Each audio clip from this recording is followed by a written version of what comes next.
Einstein তার theory, the theory of relativity, এটাতে কিন্তু পরিষ্কারভাবে আইনস্টাইন জানিয়েছে যে আমাদের বিশ্ব একটা কাপড়ের মতো এবং এই কাপড়ে দুটি সুতোর বুনন আছে। এই দুটি সুতো হচ্ছে, একটি সুতো হচ্ছে আমাদের স্পেস আর আরেকটি সুতো হচ্ছে আমাদের সময়।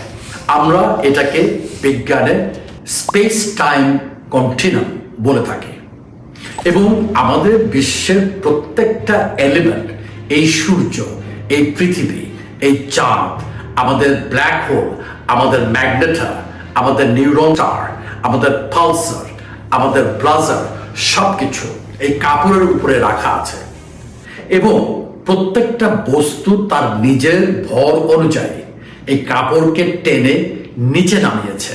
সুতরাং আমাদের ধর্ম যে কথা বলেছে, দুটি কাপড়ের কথা বলেছে।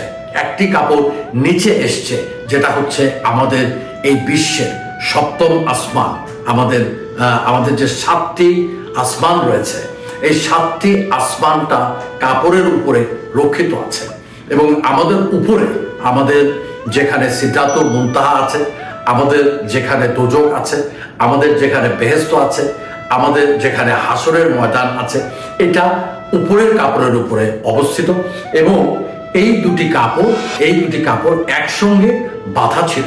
কি দিয়ে? সুতো দিয়ে। সেটা কি? সেটা হচ্ছে আমাদের স্ট্রিং।